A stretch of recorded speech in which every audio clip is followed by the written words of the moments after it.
Hello friends, this is your lecture number 5 on derivatives, and before you start with the lecture 5, I suppose you have gone through all the concepts of lecture 4, because in lecture 5 today we are going to do problems based on what we have done in the last lecture. What we have done in the last lecture is binomial distribution. We have done two types of problems.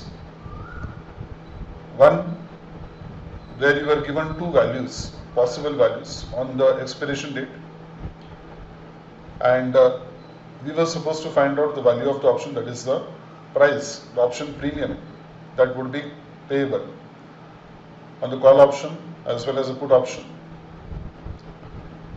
Two methods were there, replication model and stock equivalent approach. And we had done problems, we had done examples from your book only in relation to those two methods. Then we had done binomial tree problem. With the help of a binomial tree, we are calculating the value of the option. So these two theories which we had done in the lecture 4, we are now going to have application, that is problems based on that. Before we start with the book problem, I will take up an example which I would like you to write down and then solve, and then we'll go to your practical problems from your book, from your PDF format, and then we'll do one more important theory that is called as put call parity theorem, and we'll do one problem on put call parity also. So today the lecture number 5 is basically the application of what you have done in lecture 4, and as I said, your theory is going to be very important. Your concepts need to be fundamentally strong before you can actually start solving the problems. That is why I am focusing heavily on theories and their explanation, so that solving a problem on derivatives becomes simple. Okay, so with that, let us start with lecture number 5. So students, today we are going to do problems, as I told you, on the application of what we have done in lecture 4, that is pricing of options. So first we'll start with an example. I want you to write down this example. It is not there in your book, so please write down. Write down the example. Compute the value of call option.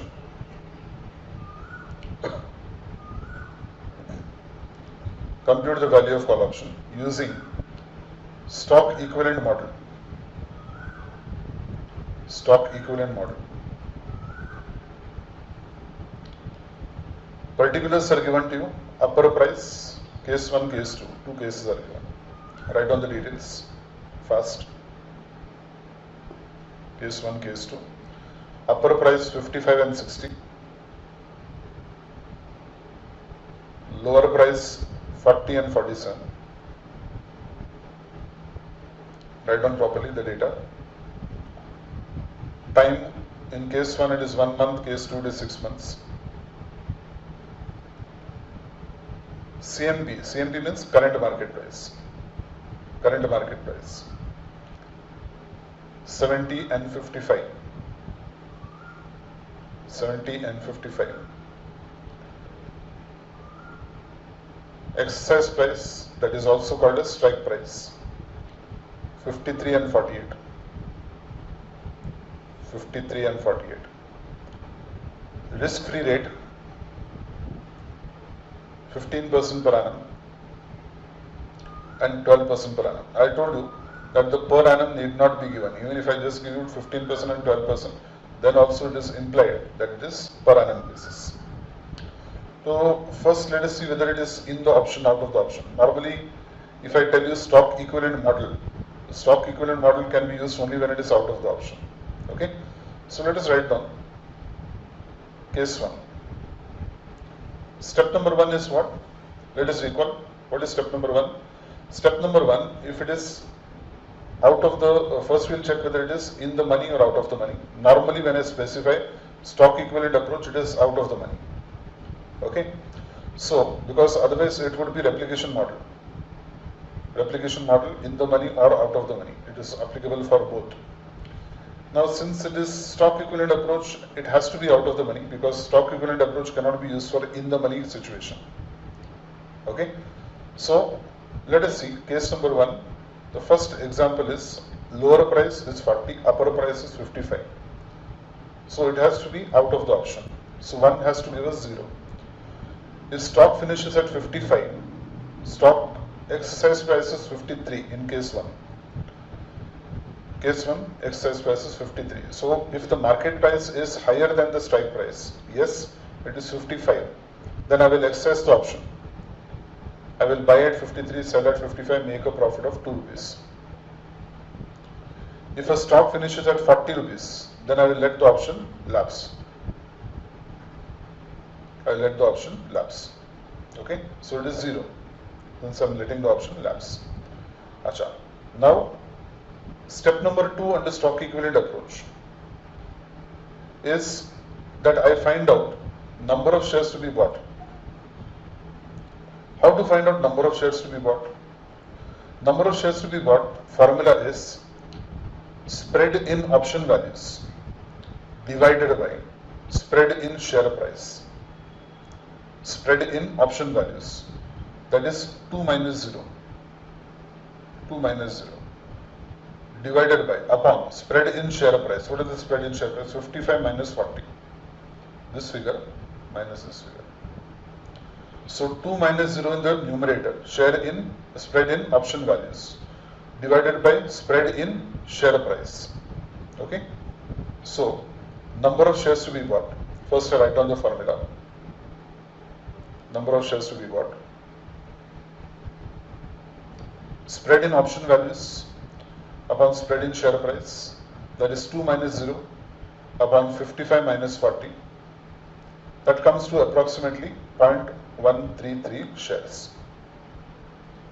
That is step number 2. Step number 3, I will calculate amount to be borrowed. Where I said that amount to be borrowed will be equal to present value of number of shares bought into lower limit minus total payoff on the downside. And I also told you that this total payoff on the downside will always be 0 because downside is 40 and that payoff value is 0. For payoff value is 0. So in that case, what will happen is I will take a number of shares bought, that is 0.133 into lower limit. Lower limit is 40 rupees here. Okay, lower limit is 40 rupees because out of the two limits which are there, 40 limit to 40 rupees is the lower limit. So into lower limit, 0.133 into lower limit minus total payoff on the downside 0. So present value of 0.133 into 40 minus 0. So 0.133 into 40 comes to 5.32. Round it up to 2 decimals. The present value of 5.32. How to calculate present value of 5.32? 1 divided by 1 plus k. Now k value is what? That we have to know. 12.5%. 1.25% for the period of 3 months, 6 months or 3 months, whatever the case is. It is in the first case it is 1 month. So the rate of interest is 15% per annum. So in the case 1 it is 1 month. So it is 15 by 100 into 1 by 12. Okay. So it will come to 1.25%. So 1 plus k, 1.0125. That comes to 5.25. Step number 4 was calculating the value of the call. How to calculate value of call? Value of call is equal to value of shares bought minus the loan, amount borrowed, minus the bank loan. What is a bank loan? This is the bank loan. Amount borrowed is bank loan. Correct? So this point, so let us write down the formula first. Value of the call is equal to value of shares bought minus the bank loan. Okay. Now value of shares bought, How many shares are bought? 0.133. What is the current market price for this? Current market price is 70 rupees. So 0.133 into 70 minus bank loan, I've just got 5.25. So this will give me 9.31 minus 5.25. So that is 4.06. 4.06. Okay, this is case 1. Now let us come to case 2. In case 2, what were the values given? Upper price was given 60, lower price was given 47, period was given 6 months, percentage risk-free rate of interest was 12% per annum. For 6 months we have to calculate. Current market price was given as 55 and exercise price was given as 48. Okay, so these were the details given.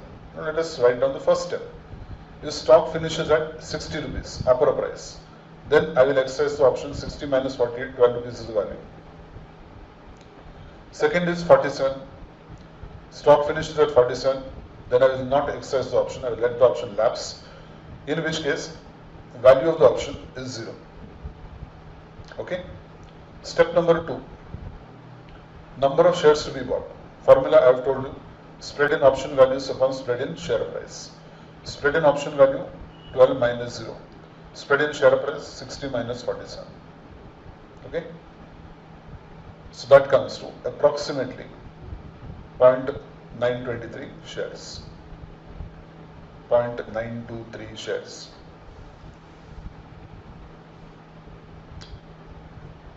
One says, sir, how it is possible that we can purchase shares in decimal? Nowadays, everything is possible because everything is digitalized. Everything is digitalized. Okay? So 0.923 shares. Step number 3 is amount to be borrowed or the bank loan that is to be taken. Present value of number of shares bought into lower limit. Number of shares bought I have just calculated 0.923. Lower limit is 47 minus payoff on the downside is 0. 0.923 into 47 will give me 43.24. That is 43.24, 12% for per annum. I want for 6 months, so it is 6%. 6% means 0.06. So 43.24 divided by 1.06. This is 43.24. 40.92. 40.92.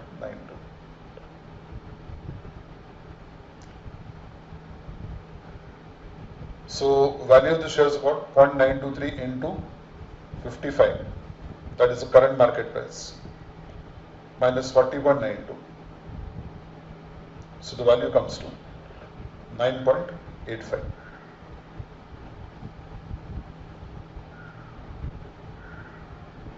Okay.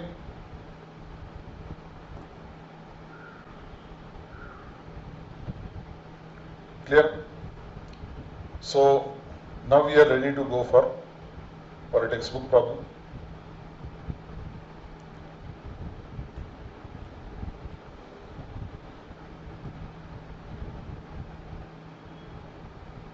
We'll do question number 4 from your textbook. Question 4.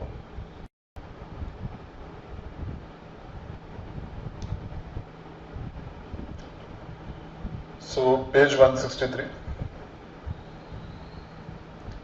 Question number 4. Page 163. Question 4.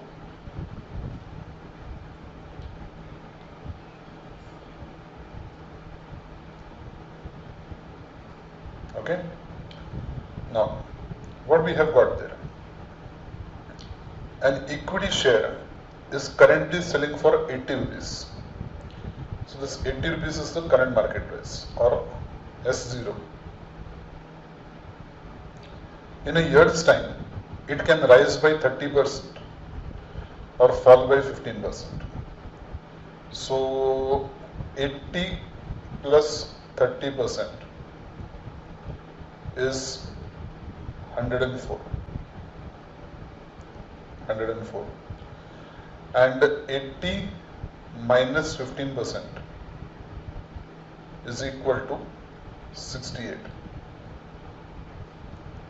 Okay, upper price and lower price. Exercise price of this option, of this call option, is 90 rupees. What is the value of the call option if the risk-free rate is 8%? Use the binomial method right here, stock equivalent approach. Stock equivalent approach. Write in bracket stock equivalent approach.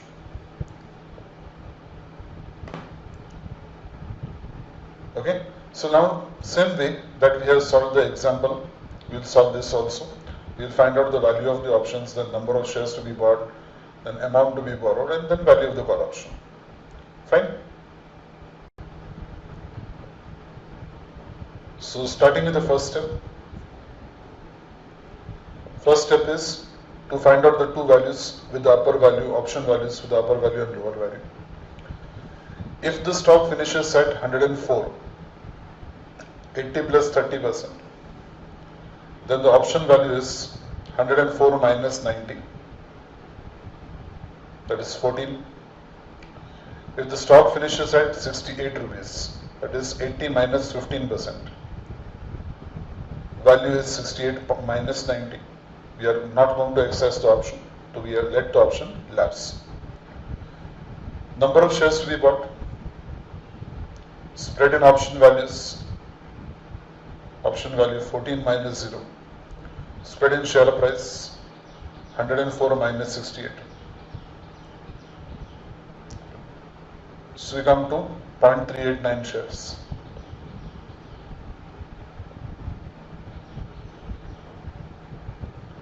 Amount to be borrowed, the same thing what we say as bank loan. When we write a bank loan, you should know that it is the same as amount to be borrowed. Present value of number of shares to be bought into lower limit minus total payoff on the downside. Number of shares bought is 0.389 shares, lower limit is 68. So 0.389 into 68 will give you 26.45. The risk-free rate of interest is 8%. So divided by 1.08. So you get 24.49. Now substitute.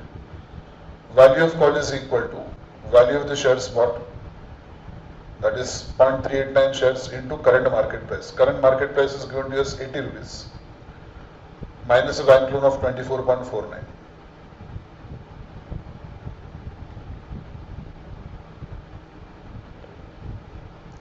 So that comes to 6.63.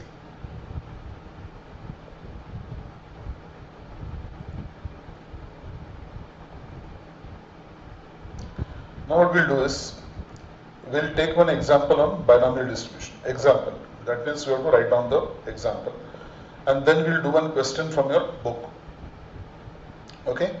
Then we go to put call parity theorem. So let us do it systematically, step by step. So write down the example on binomial distribution. Write down. Consider a 2-year American put option. Consider a 2-year American put option with a strike price of 105. With a strike price of 105 on a stock whose current market price is 100 rupees. Whose current market price is 100 rupees.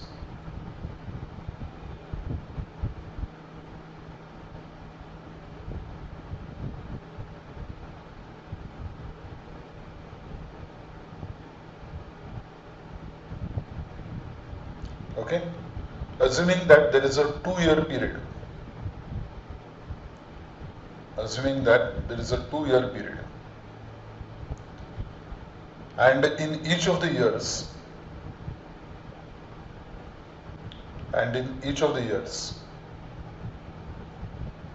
the stock price either moves up or down.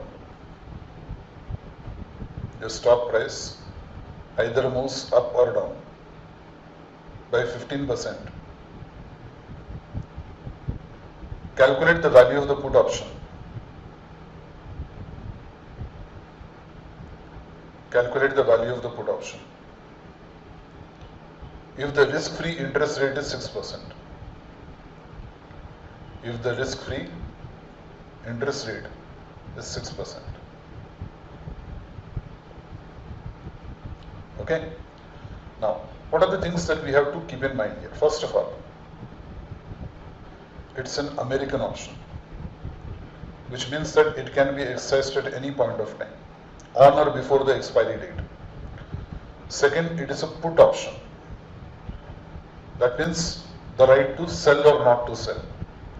And when will you exercise a put option?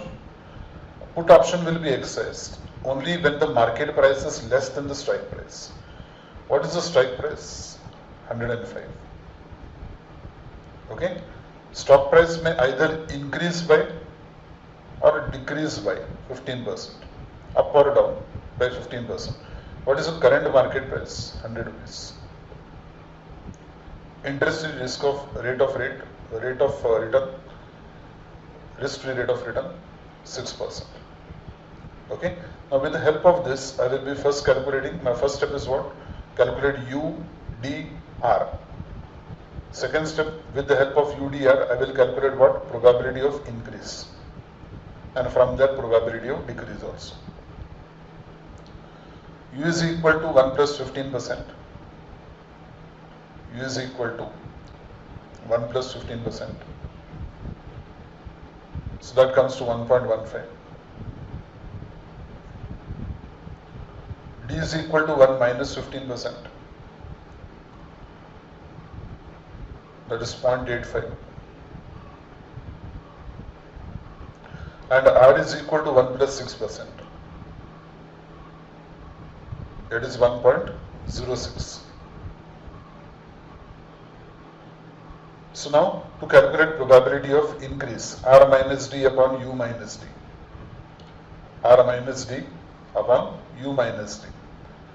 R minus D is 1.06 minus 0.85. And when you solve that, you will be getting 0.7 as the probability of increase.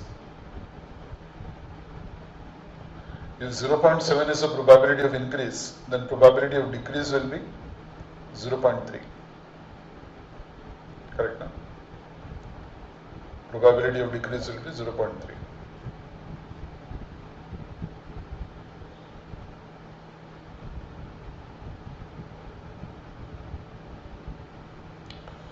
Now we start with the binomial diagram. Current market price is 100 rupees. Increase is by 15%.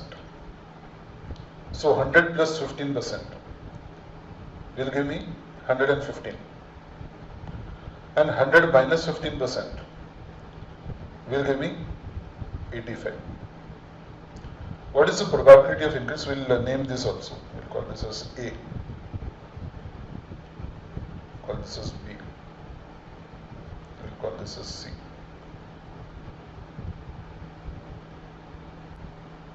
Okay. Fine.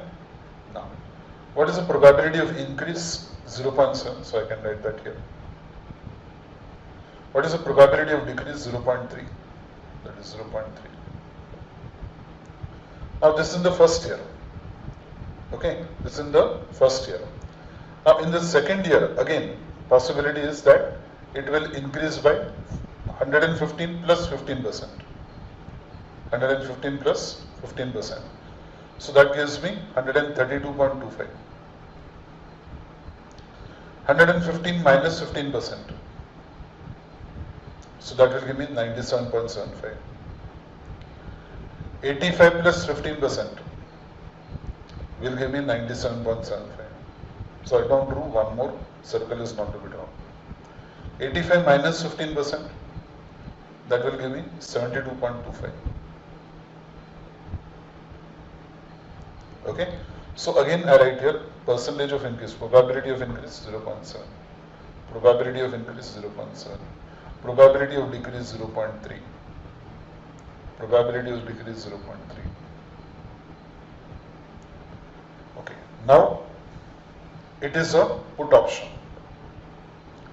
Put option will be exercised.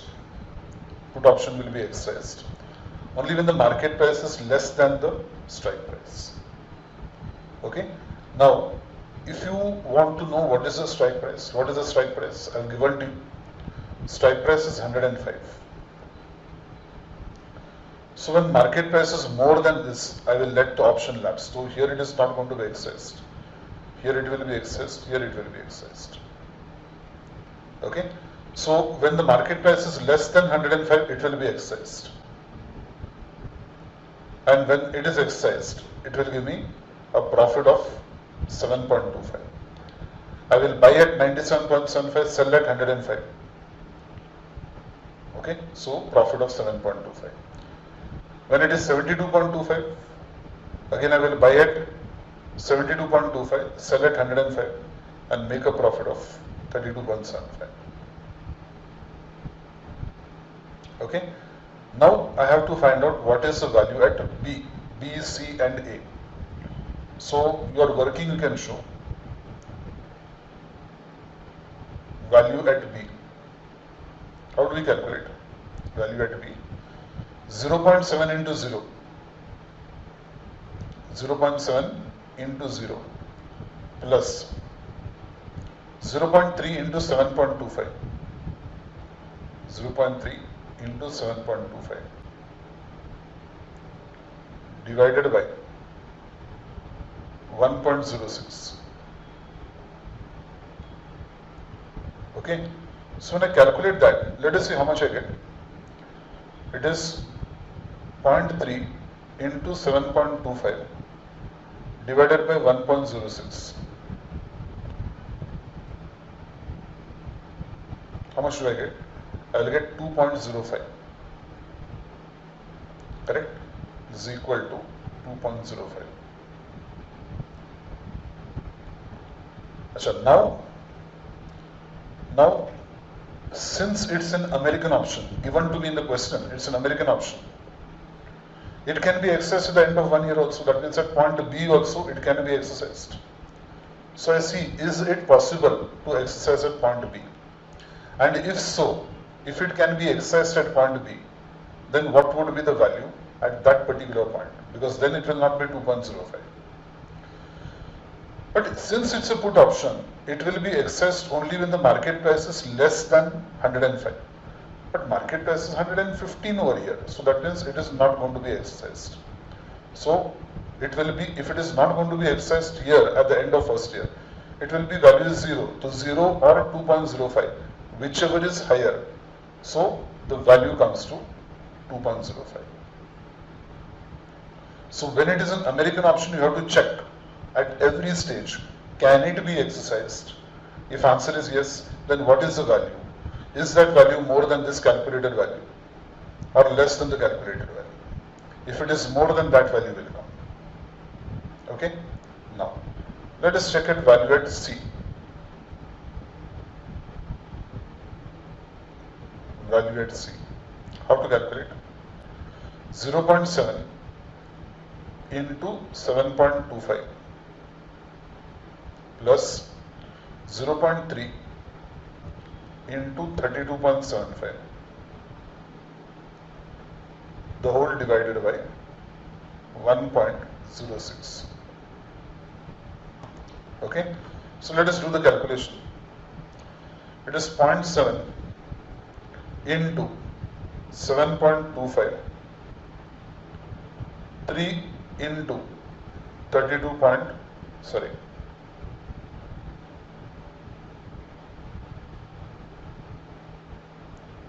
into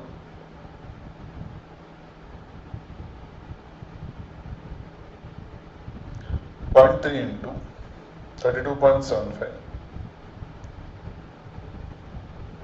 okay, divided by 1.06. So 0.7 into 7.25 0.3 into 32.75 divided by 1.06. How much do I get? 14.06.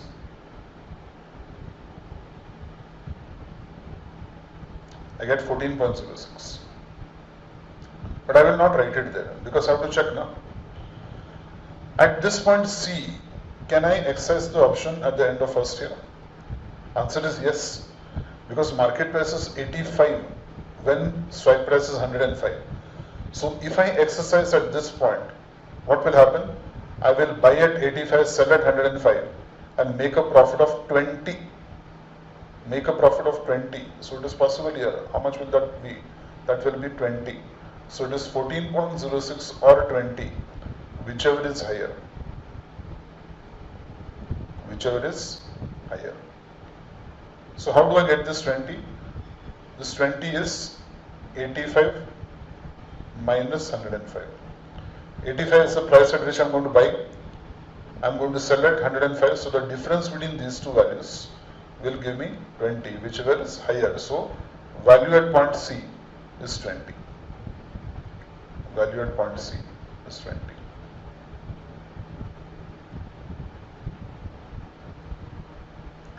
Okay. So always when it's an American option, you have to be double careful. Double careful.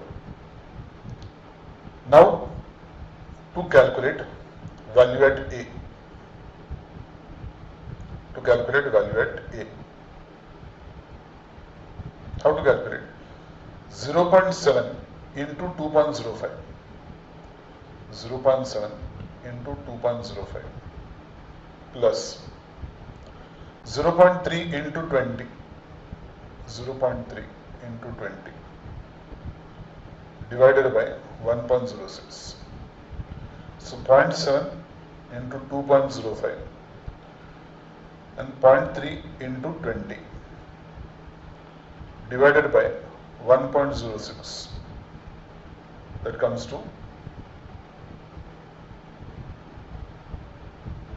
check again,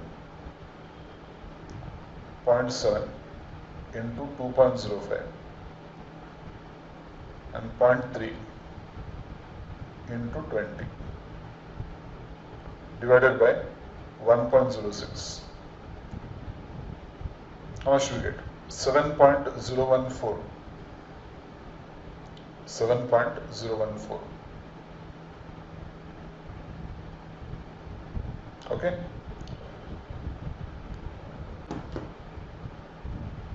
So American option, when it comes to, you have to be a little bit careful. You have to be a little bit careful because you have to check the possibility of that option being exercised on or before expiration date. So B and C are points at the end of first year. So can it be exercised at the end of first year? That we have to see. So answer is yes. Then you have to check what is the value if it is exercised. Your calculated value and that value, whichever is higher, will be written over there. Whether it is a call option or a put option, method is same. Clear? Have you understood?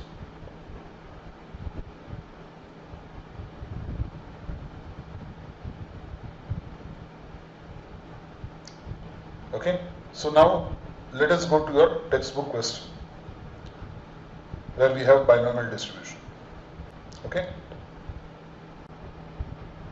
so in question 5 we have a 2-year American call option. So first thing, it's an American option. Second, it's a call option with a strike price of 50 rupees. On a stock, the strike price is 50 rupees.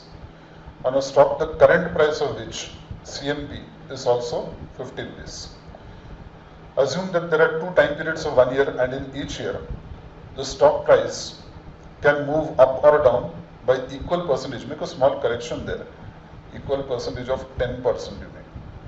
Instead of 20%, you take it as 10%. Okay? The risk-free interest rate is 6%. Using binomial option model, calculate the probability of price moving up and down. Also draw a 2-step binomial tree showing the prices and payoffs at each node. I told you that it is called as nodal value. So current market price 50 rupees. So 50 plus 10% is 55 rupees. 50 minus 10% is equal to 45 rupees. So upper value is 55, lower value is 45. And now what we have to do is binomial. We have to do the first step, calculate U, D and R values. After that, calculate probability of increase and then probability of decrease. Draw the binomial tree and then we calculate the values at the each node. Okay. So let us see how to solve this problem. Question 5. So in the solution, we will first calculate U value. U is equal to 1 plus 10%. So 1.10. D value. D is equal to 1 minus 10%. That is 0.9.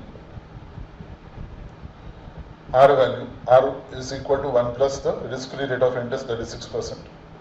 So that will come to 1.06. Fine. Now calculation of probability of increase. P is equal to R minus D upon U minus D. So you get 1.06 minus 0.9 and 1.10 minus 0.9.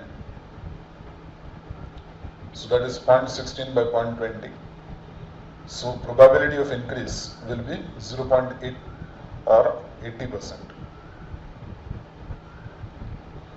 Now if that is a probability of increase, then probability of decrease will be 1 minus 0.8, that is 20%, 0.2. Fine? Clear up till here? Now let us see the binomial tree diagram. Starting with the current market price. Current market price is 50. It is going to increase by 10%, so it will become 55 at the end of first year. If it decreases by 10%, then it will become 45 at the end of first year. From 55, again if it increases by 10%, 5.5, so it will become 60.5. From 55, if it reduces, then it will become 49.5. From 45, if it increases by 10%, it will become 49.5. And from 45, if it decreases by 10%, it will become 40.5. Okay? Now, it's an American option, it's a call option.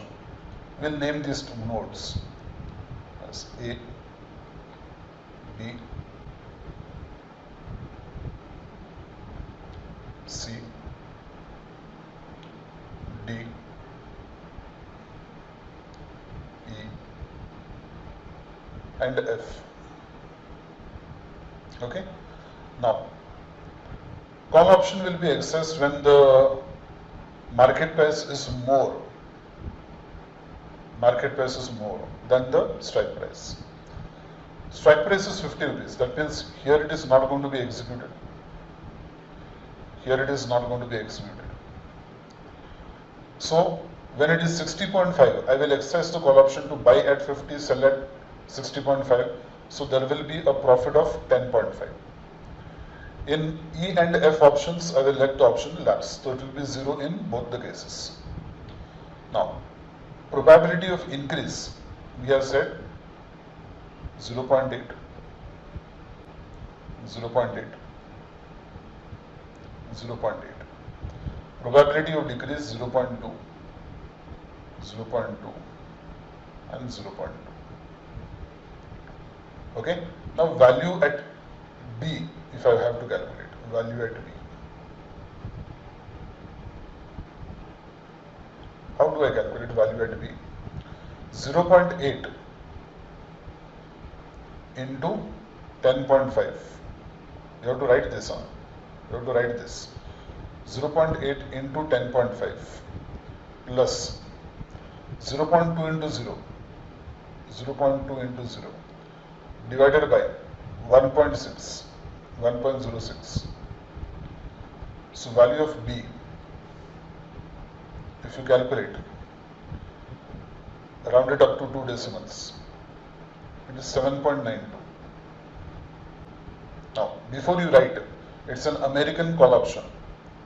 Remember that it is an American call option. So can it be exercised at B at the end of first year? Of course, because at first year it is 55. Market price is 55, which is again more than the strike price of 50. If I exercise, what will happen? I will buy at 50, sell at 55, make a profit of 5. So 5 is more or 7.92? Whichever is more. Whichever is more. So I will take 7.92. Whenever it is an American option, you have to see whether it is exercisable, and if it is exercisable, what is the higher value? Okay. Can it be exercised here? No. Let us see, calculate value at C. Value at C. 0.8 into 0 and 0.8 into 0. So 0 plus 0 upon 1.06. That will be 0 only. So nothing to calculate. Now, value at A. Value at A. 0.8 into 7.92. 0.8 into 7.92 plus 0.2 into 0 divided by 1.06. Okay, so when I calculate that, I will get something like 5.98. Just check. 5.98. So that is the value at A.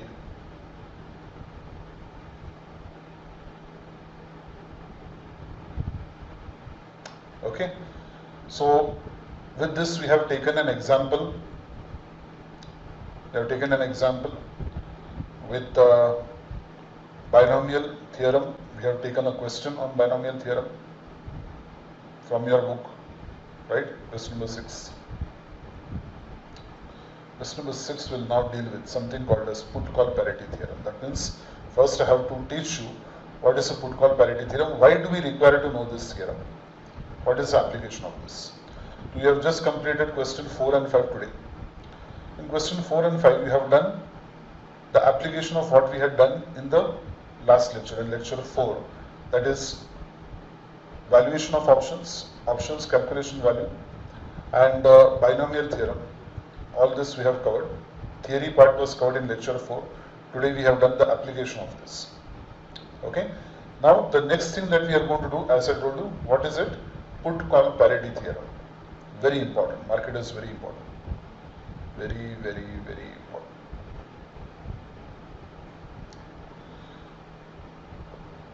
Now, first, to know the reason why I am doing this put-call parity theorem. What is the need? Why should I do it? Okay, I'll tell you the reason for this first. The reason for doing put-call parity theorem is that suppose I enter into a transaction in the spot market, and to cover that transaction in the spot market, I go to the derivative market to hedge, and I require a call option on a particular stock.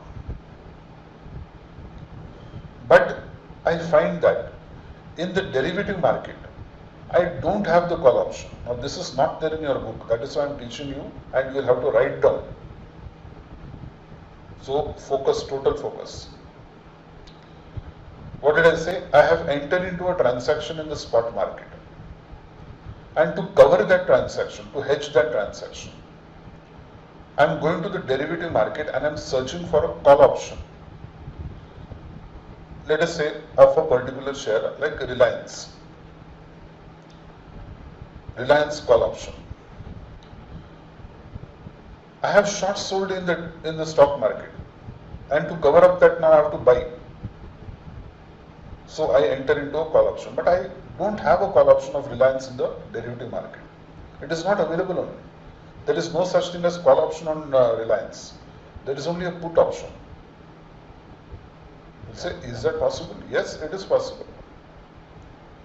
You go to the derivative market, you find that call option is not there on that particular share. Only a put option is there. Then what do you do? Problem?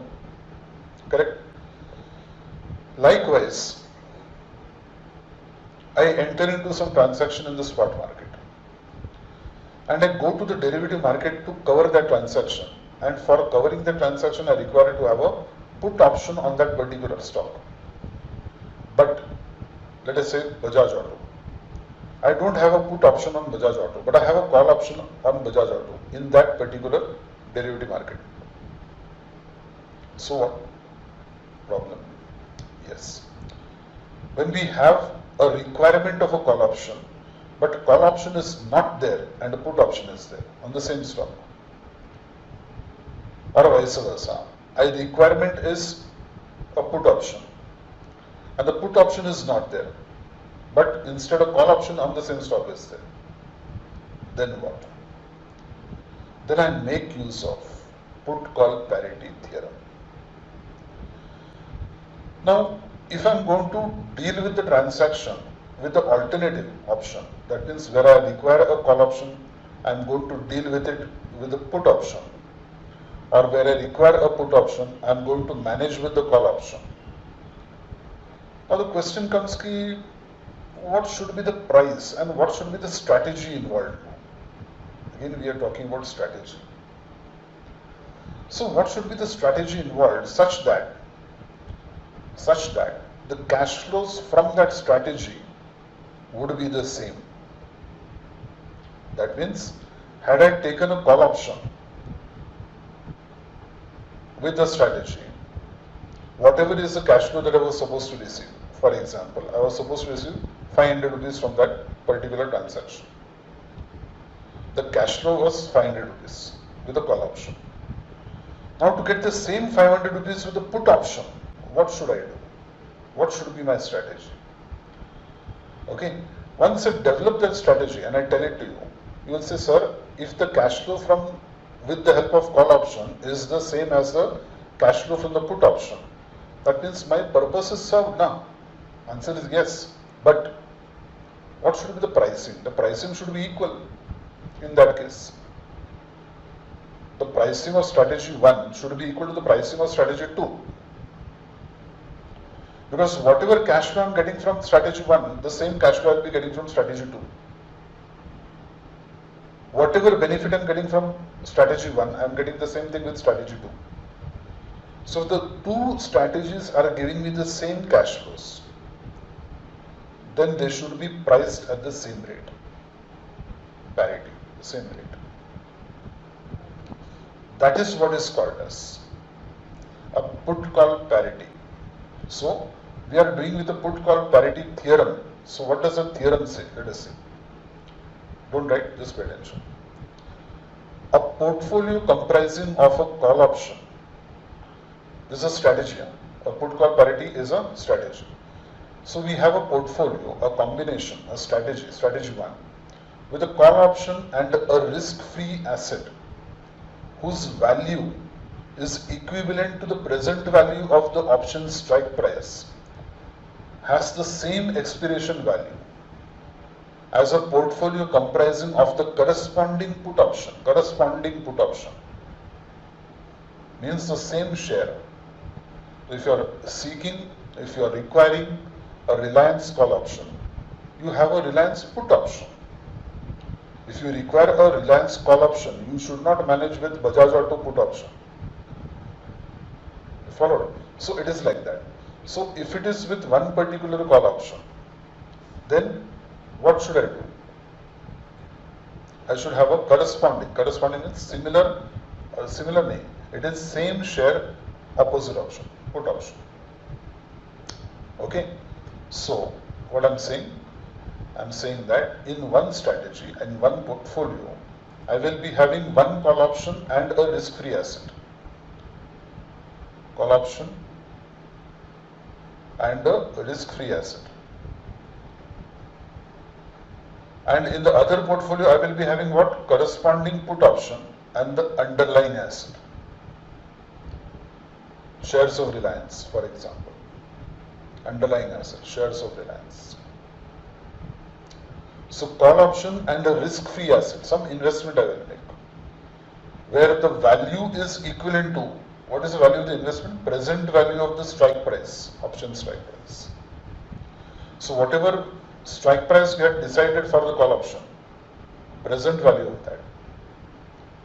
So one call option, you buy one call option and you invest. Suppose your call option price, strike price is 50 rupees.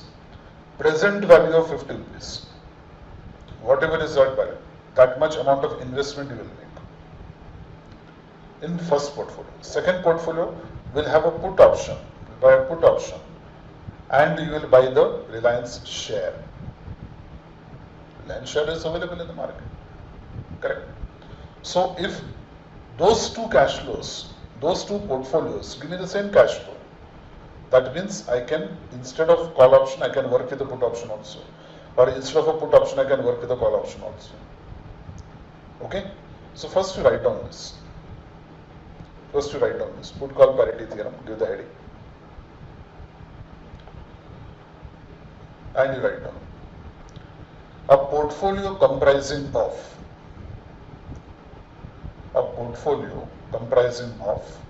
a call option, and a risk-free asset,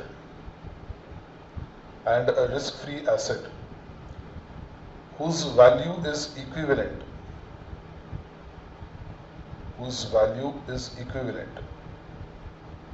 to the present value of the option strike price,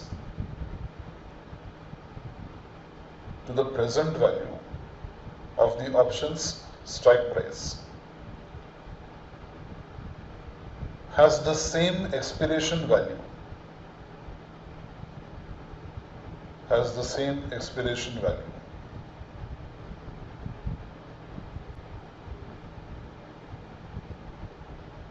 as a portfolio comprising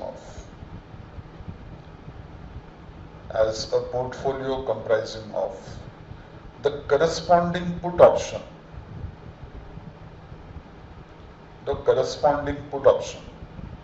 and the underlying asset.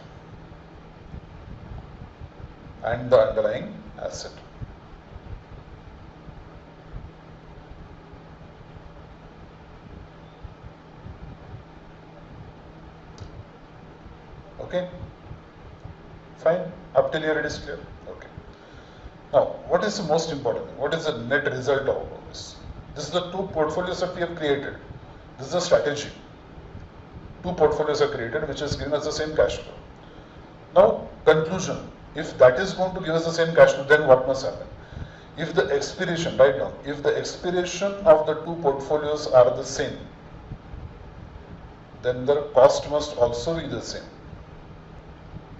Or you can write here, if the expiration cash flows,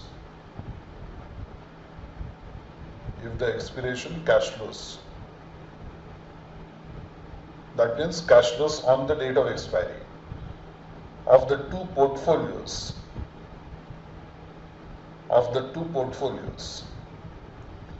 are the same, then their cost must also be the same. The cost of the portfolio should also be the same.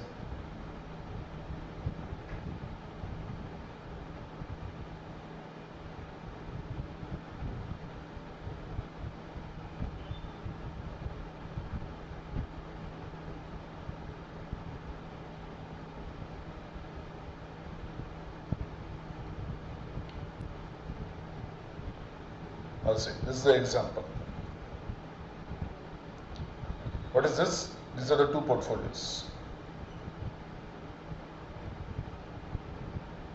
Okay?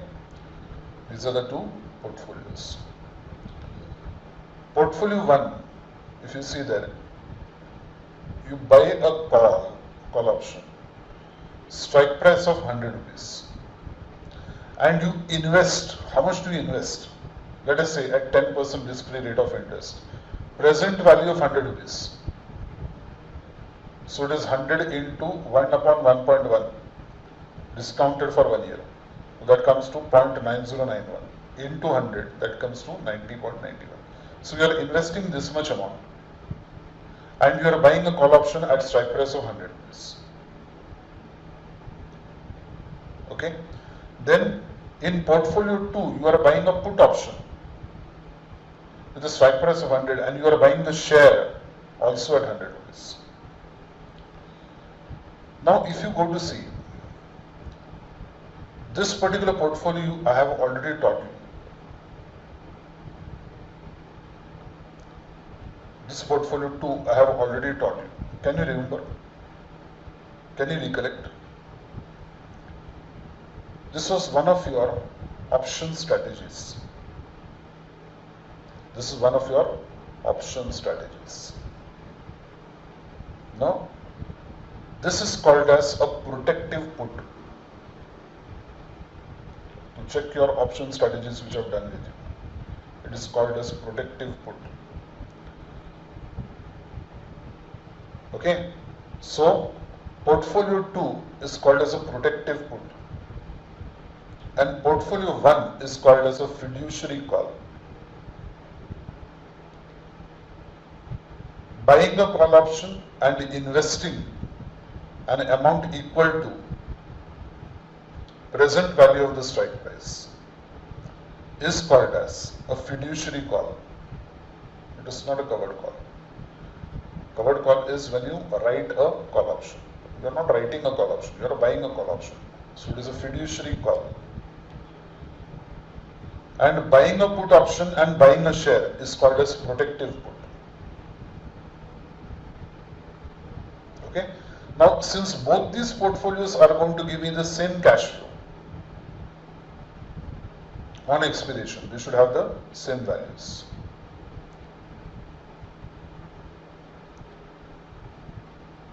And what are the values now? See, what is the equation? The equation, since both the portfolios result in the same cash flows on expiration, they should have the same cost or value at present.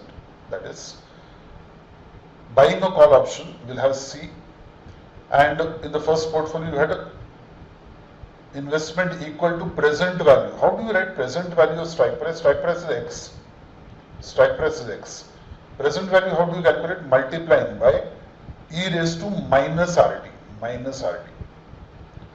Whenever you have index minus, it's a discounting. Whenever you have index plus RT, it is compounding. So you are discounting by 1 year. You are calculating present value. So X is strike price. X into e raised to minus RT is equal to put option plus you are purchasing the share at current market price, S0. This is called as a put call parity equation. And you can write this in either of the two forms. But this is the form in which you will remember it. And then you can rearrange in either this form or this form. First portfolio you have a call option, so call option, and present value of the strike rate, strike price. Second portfolio you have a put option and you are going to buy the share at current price, cash flows. So now rearranging, keeping C on the left hand side, all these things are pushed to the right hand side. So P plus S0 minus X raised to X into e raised to minus RT. Or P is equal to, take S0 on the other side. P is equal to C plus X into e raised to minus RT minus S0. This is called as put call parity equation. Okay, this is called as put call parity equation. So you have done the concept of put call parity. Now, once you understand the concept of put call parity, the problem becomes very simple, because you have to remember this particular equation. If put call parity theorem, I ask you to calculate the value of a call, then you will write it in this format. If I ask you to write it to calculate the value of a put option, what will you write? You will write P plus S0 on the left hand side is equal to C plus X into e raised to minus RT. And then you can rearrange. Okay. So this is what is called as a put call, the famous theory called as a put call parity theory. Okay. So let us now go to your question. Let us come to question number 6. The following information is available for a call option. Time until expiration is 3 months. Risk-free rate of interest is given as 8%. Exercise price 60, stock price 70, call price 14. So C is equal to 14. What is the value for put option? So they have asked you to calculate the value for put option. If the time to expiration is 3 months, risk-free rate is 8%, exercise price is 60 and the stock price is 70. Make use of put-call theorem. That means in this particular question we have to make use of put-call parity theory. What all figures are given to us? 70 is S0. Okay. Call price C is given to you as 14. Correct. Exercise price X is given to you as 60 rupees. Risk-free rate of interest R is given to you 0.08. Okay. Same things are given here also. 3 months expiration is 3 months, so 3 by 12. So given all these figures, we are supposed to find out, making use of put-call parity theorem, I am supposed to find out the value of a put option. Okay. So first let us write down the put-call parity equation. From there we will continue. Let us start by writing according to put-call parity theory, because I told you we have to start with the equation. According to put-call parity theory,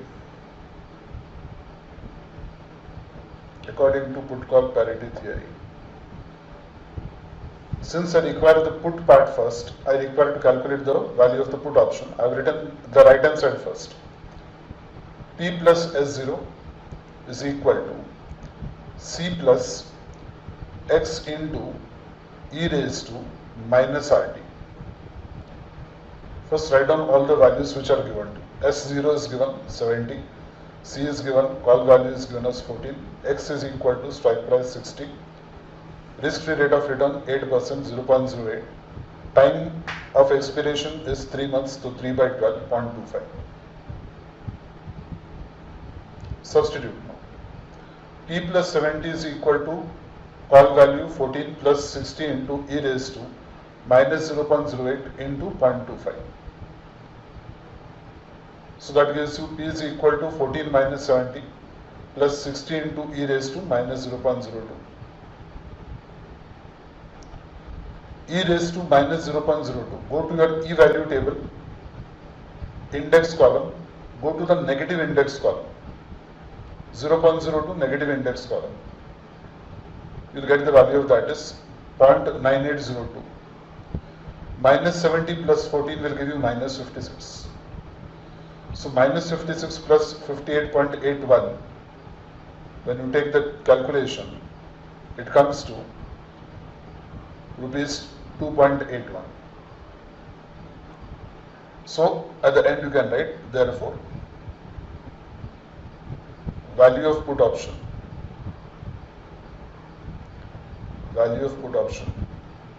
is rupees 2.81.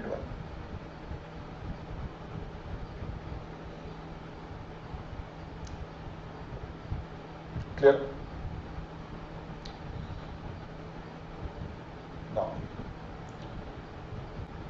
when I did this in the class, I completed this, the put-call parity theory. What happened was, some students were not convinced that cash flows from both those options that I showed you as portfolio 1 and portfolio 2 will be the same under different situations.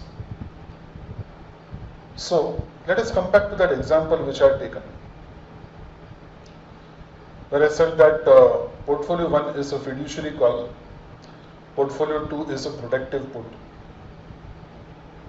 Okay, so let us come to this. Now, in portfolio 1, I am having one call option and I am having an investment made at 90.91, which on expiration will become 100 rupees with the interest, 10% interest.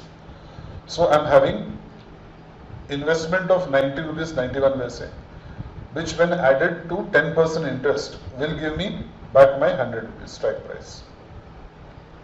Acha, call option, when will I exercise? I will exercise the call option. I will exercise the call option when the market price is more than the strike price. Okay. When will I exercise a put option? A put option will be exercised when the market price is less than the strike price. Okay. Now let us see the cash flows. I told you that cash flows from both these portfolios are going to be the same. Now if I don't show you, that doubt will always remain in the mind. Now I don't want my students to have a doubt in the mind. And I don't want you to feel that, sir does not know. Okay? Sir knows, sir can give you the explanation also, sir can prove also any theory at any point of time. Even at 12 o'clock in the midnight, you wake me up and say, sir, I want to get the example of this theory with figures. I will give it to you with figures. That is a promise from my side. So let us see portfolio 1 and portfolio 2 giving us same cash flows under different situations. Acha, what are the different situations? Different situations that may arise is that on expiration date, case 1, market price is less than the strike price. Strike price is 100 rupees. Market price is less than the strike price. Case 2, market price is equal to strike price. And case 3, market price is greater than strike price. Whatever may be the case, I am telling you that cash flow from all those two portfolios will be the same. You don't believe it, I know it. Let us see. What I do is,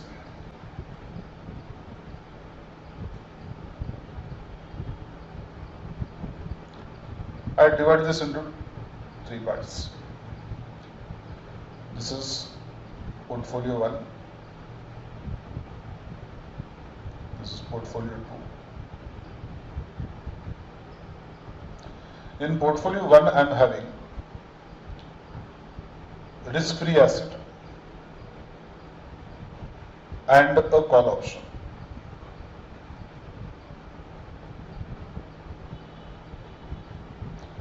Portfolio 2, I am having a share, one share of 100 rupees plus a put option. Okay, case 1. Case 1, market price is less than strike price. Market price is 90 and strike price is 100 given to me. So 90 is less than 100. What will happen in portfolio 1? In portfolio 1, my risk-free asset will realize 100 rupees.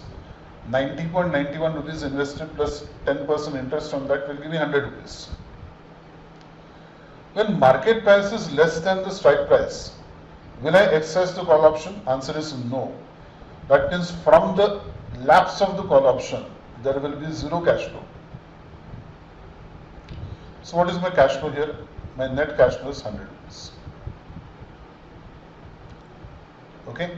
Now, in portfolio 2, I am having a share. I am having a share with me. I will sell that share at the market price of 90 rupees. So I will get 90 rupees. Will I exercise the put option? Answer is yes. I will exercise the put option. I will sell at 100 rupees and buy at 90 rupees. I will sell at 100 rupees and buy at 90 rupees and make a profit of 10 rupees. So what is my cash flow? 100. Same. Case number 2. Sir knows, na? I am proving it to you. That sir knows. Market price is equal to strike price. Market price is 100, strike price is 100. Risk-free investment is 100. I let the option lapse. Cash flow is 100. I sell the share for 100 rupees, market price. Market price is 100 rupees. I sell the share for 100 rupees. I let the put option also lapse. 100 rupees.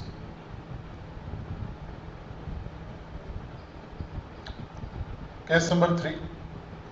I love to play with numbers.